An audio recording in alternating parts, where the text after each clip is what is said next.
He said that, and we were seeing these missiles go one after the other. One came, hit our car from the back and went out of the front, and the car was blown to smithereens. Oh, wow. I keep telling my young colleagues also to network. Like the way businessmen or young management professionals are taught in management institutions to meet people and to network over there. Only when you meet people, people get to know who you are. Mr. Sharat Chandra Burman used to say, you should do peacetime policing. You can't do something in a wartime and ask people to come and help you. When everything is fine, go have lunches, have chai parties, have dinners, meet people, attend functions, preside over and become chief guest over there. So these are the kind of things we would be doing. So you make friends with people over there. So during the time of a crisis, they will themselves tell you the magnitude of a crisis or what needs to be done or who is behind all these things. So Lati is not the only way to maintain law and order. Right. See, social media is also a weapon.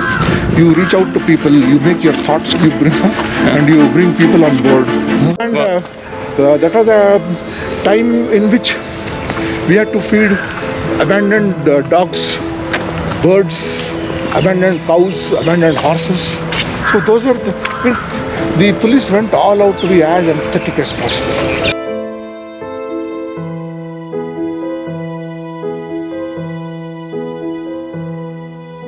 Very good morning, Karan. Good morning, Bangalore. Good. So it's always inspiring, sir, to meet you and to talk to you. I get inspired by you all. So please tell us. I had some of the interesting instances. Some of the poignant things that have which I come across was first after finishing my degree, right, me joining the army in 1986, right, and after a brief period being deployed for war-related duties when India was on a peacekeeping mission with Sri Lanka. That was the first poignant thing in my life. Second was joining the Indian civil services. I wanted to join the IAS, but I could not make it to the IAS. I got the Indian Foreign Service, which I didn't want. Then I opted to be in the Indian Police Service, where I have been serving for the last 3 decades. The third poignant incident of my life is my marriage. My marriage with Chandrika made me a better human being, as well as allowed me to do more amount of introspection, integrity in life, purpose, goal, etc. because of her.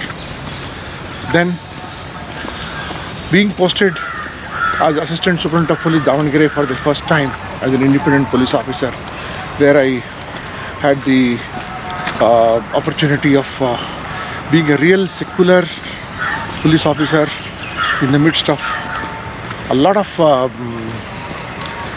slur campaign and might is right kind of a thing. And when that was the time when Babri Masjid was demolished, and the country was in a frenzy. And the next thing was when I was in Kosovo as a part of the Indian peacekeeping mission. So Kosovo has thrown up a lot of lovely memories over there. I had never been out of the country. A lot of my friends, either for studies or for recreation, used to go to the country. We could never afford to go to the country because our salaries were very low, and we did not have any friends outside the country who could invite us, because we are from a middle class family and we are content with whatever God had given us.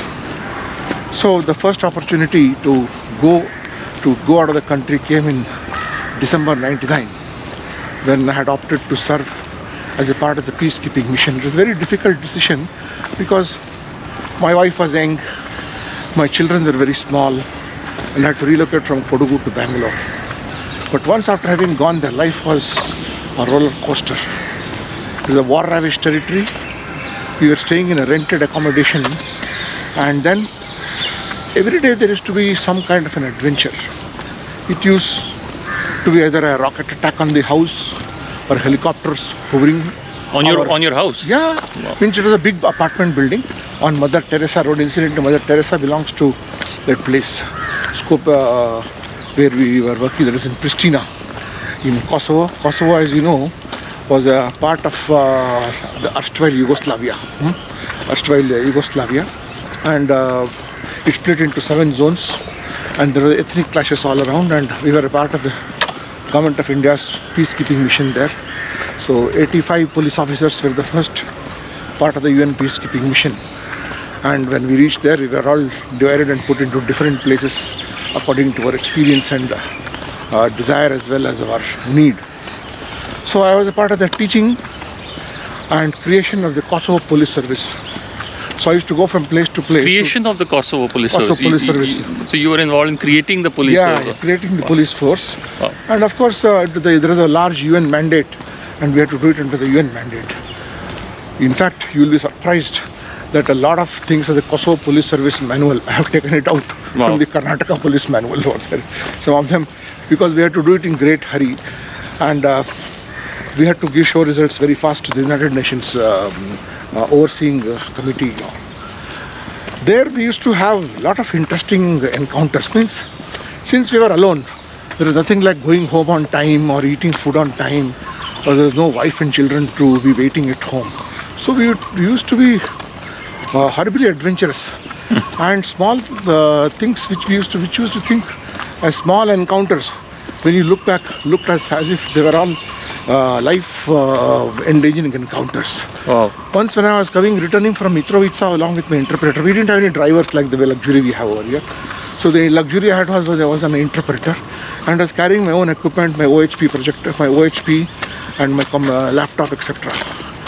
So we saw some fireworks. So my interpreter knew the area better than me. He said, "Sir, jump out, jump out." I said, "What's the matter?" Wow. There is a rocket attack, rockets.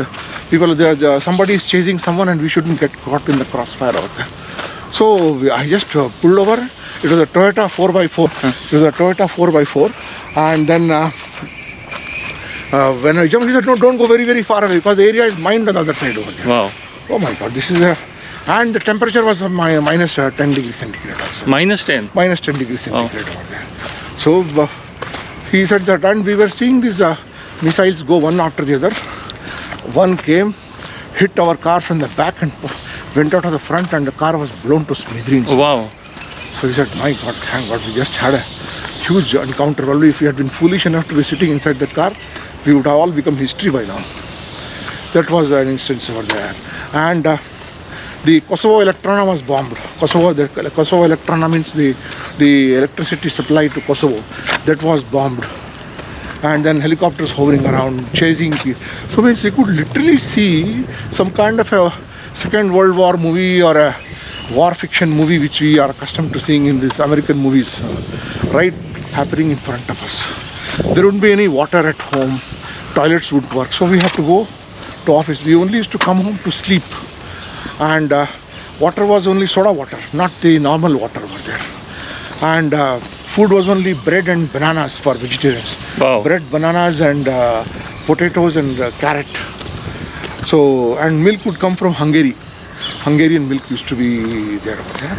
So it was, I was staying on the 8th floor, and we all would go on the staircase to the 8th floor, because there wouldn't be any electricity over there. So some of them started becoming very jittery that why have we come to stay here. The only attraction was that when I was here, as I speak Kodagu, my salary was about 12,000 rupees per month. And when we were there, our salary was about 1,20,000 rupees per month. The salary was 10 times more than that. Wow. And we had the luxury of staying in a foreign country. Of course, the communication facilities are very poor. Alcatel was running the service network. So that was my first buy of an Alcatel phone. French Alcatel company. So I bought an Alcatel mobile to talk to but communication would be very poor. So we used to speak on the stolen Serbian mobiles. And Euro had not yet started, so we were dealing only in Deutschmark. So 1 minute would be 20 Deutschmark. There are almost 400 rupees per minute over there. Because this is a very expensive call at that time over there. And then speaking home would be a luxurious affair, not like the way we have been speaking so frequently here. Once in a week we used to speak, and then we cooked our own food, washed our own clothes with whatever water we had over there. And the greatest luxury there was that there was no Saturday or Sunday. You worked for 24 days and got 7 days off. So we had a blue passport with us. So we'd drive to Skopje, Alexandria, in our United Nations vehicle over there. And then from there we would hire a vehicle and go up to Greece, Bulgaria, Romania, or sometimes we had to go to Budapest also, driving over there. So those were the greatest attractions, because you don't go there as a tourist, you go as if you are a resident of Kosovo over there. And the blue passport is a great possession. So, sir, you also said that you helped create the manual, police manual. Yeah, see, which is quite a very huge responsibility. It's a big responsibility. There was a Pakistani and myself, and one a Russian was my 2IC, and there are 3 Pakistanis. And the best part is that, see, come whatever you say, people throw up a frenzy within the country and become emotional. I know I have not been I have not faced any kind of such kind of things. But let me tell you, see, Akhand Bharat, huge country, was one. We got divided. But whenever a Pakistani sees us outside the country, they are full of respect. Yeah. And I had 3 Pakistanis working under me. And these Pakistanis didn't see, the UN was a rankless territory. Means anybody, there was absolutely no rank. But every morning these young officers used to give me a good salute. There was one PSP officer, there is the Police Service of Pakistan officer, equivalent to the IPS over there. And one of them was a border guard police officer, who would be always fighting with the border security force when on the border over there. But they used to regard me as their senior officer and as someone who they can look up to others. And when they gave so much of respect, we also used to give so much of respect. Means they used to get us the best biryanis, though I'm a vegetarian, right. Used to get good vegetable biryani. Another thing, Kosovo never had any fresh vegetables. All that we had was a lot of meat. Right. There is beef, pork, chicken and mutton. It used to be there. So we were at great loss. So at every week, whenever I used to get time, I would go across to Paris on the NATO flight, giving an indemnity bond that if anything happens, the United States government or NATO is not obliged to give my dead body to right. my next of kin. Wow. So means it used to, those airplanes were all cargo airplanes with only bucket seating and no toilets and nobody to give us any goodies in the plane. There was no food, etc. But still we didn't mind. We used to land at Charles de Gaulle Airport, the Shah de Gaulle Airport, and then go to the Youth Hostels Association. We'll dump our luggage and walk all over and take a pass. And so I have now learned more of Paris than any of the Indian cities over there. I have not walked so much in Delhi or in Calcutta, the amount I have walked in Paris. So you walk all over the city over there. And we were young also, I was only in my early 30s in those days over there. So I walked all over Paris. And so then, your police manual, how can, there must be so many learnings from creating a police manual. See, the police manual of Karnataka is a very carefully thought out document over there. And a lot of learned people have sat down and written it. Now, the United Nations wanted a humanitarian police manual and it gave it to us. Probably it must have undergone a lot of change now, but at the initial stage, I was there along with one person from Canada, a Royal Mounted Police officer from Canada, 2 Pakistanis were there, and then my immediately 2IC was Russian, and then 2 German body from the German Bundespolice. So we all sat. Of course, I had some Turkish officers also with me. So about 10-15 of us sat there. So they had to rack their brains. So there was no concept like a soft copy and all those things those days over there. We had something like floppy disks, if you remember, floppy disk over there. So I had certain things in my floppy disk. I would put it on the computer. So they used to find it acceptable. At no point of time, I told them that it is a Karnataka police manual. Otherwise, they would feel that why is it that I am trying to impose something on them. They found it to be sensible. I said, you please correct it. I gave a copy of it to all of them. So you correct it over there. So they would not find anything wrong or other objectionable in what was there. Of course, our document is a very time-tested document over there. This was on democratic policing, how police should be friendly to people, how police should be transparent, and how human rights should be upheld, etc. is there, which is an introductory part of the... I think that can be in fact a global, it can be, that model can be used worldwide. police organizations all over the world have got very, very lofty ideals, and they all adhere to these things, but it's only to be seen whether they do it in practice or not. That's to be seen over there. When you were police commissioner in Bangalore city, that time also the city went through various, the country also went through various See, the city turmoil. has a huge population, and there is an extremely microscopic minority, which can keep the city at ransom. And it is for these people we all exist. They are our masters. The normal citizens are not our masters. Means we of course we serve them, but they don't create any trouble or problem as such over there. But these are the people who engage in a lot of law and order issues over there.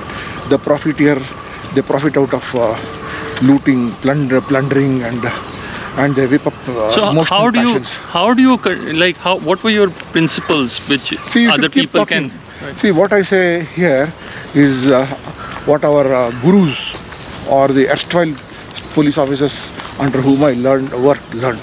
Like Mr. Sharat Chandra Burman used to say, you should do peacetime policing. You can't do something in a wartime and ask people to come and help you. When everything is fine, go have lunches, have chai parties, have dinners, meet people, attend functions, preside over and become chief guest over there. So these are the kind of things you would be doing. So you make friends with people over there. So during the time of a crisis, they will themselves tell you the magnitude of a crisis or what needs to be done or who is behind all these things over there. So I keep telling my young colleagues also to network. Like the way businessmen or young management professionals are taught in management institutions to meet people and to network over there. Only when you meet people, people get to know who you are.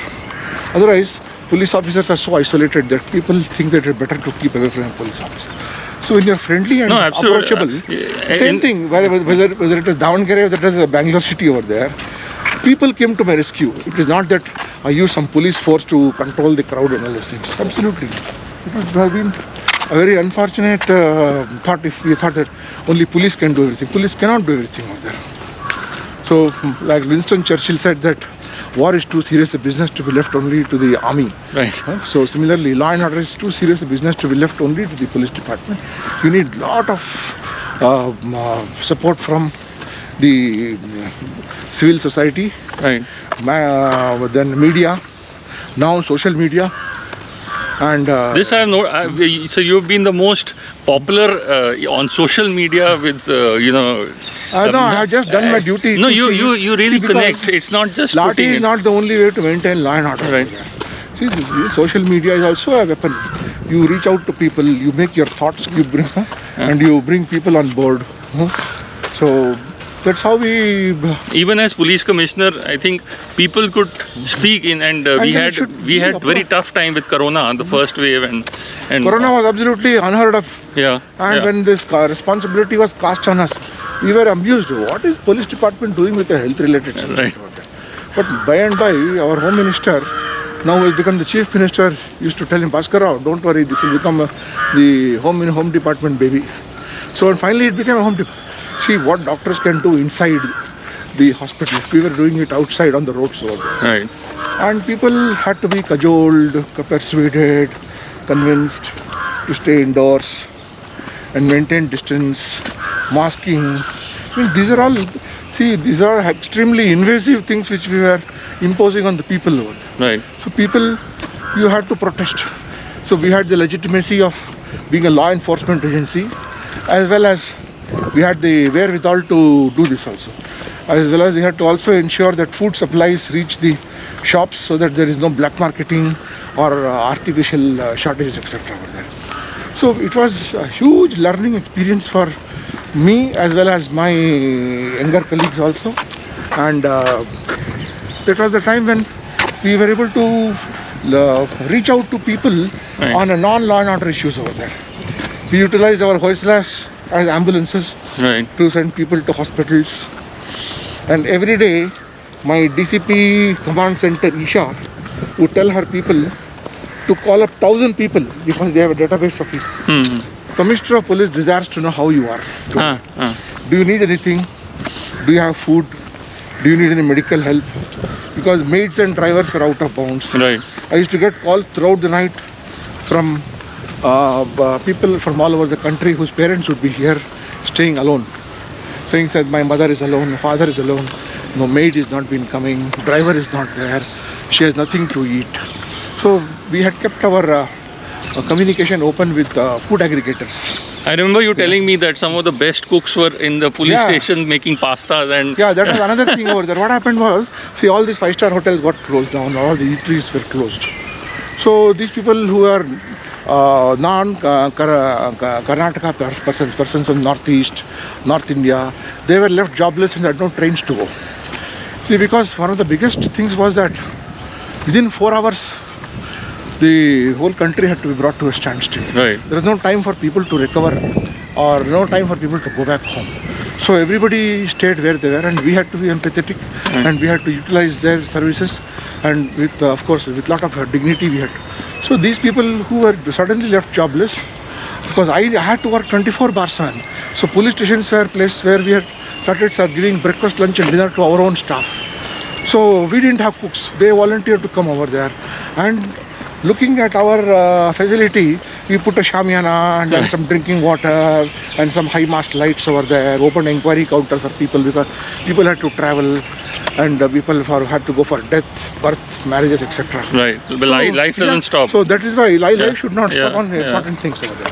So we engaged these people. These people came voluntarily, and they used to come and say, "Sir, I'm going to make pasta, I'm going to make a pizza over there." So I used to be amused how in a police station where rice and sambar or some idli or dosa was supposed to have. So my DCP used to invite, "Sir, please come, we have having pasta for lunch." Sorry.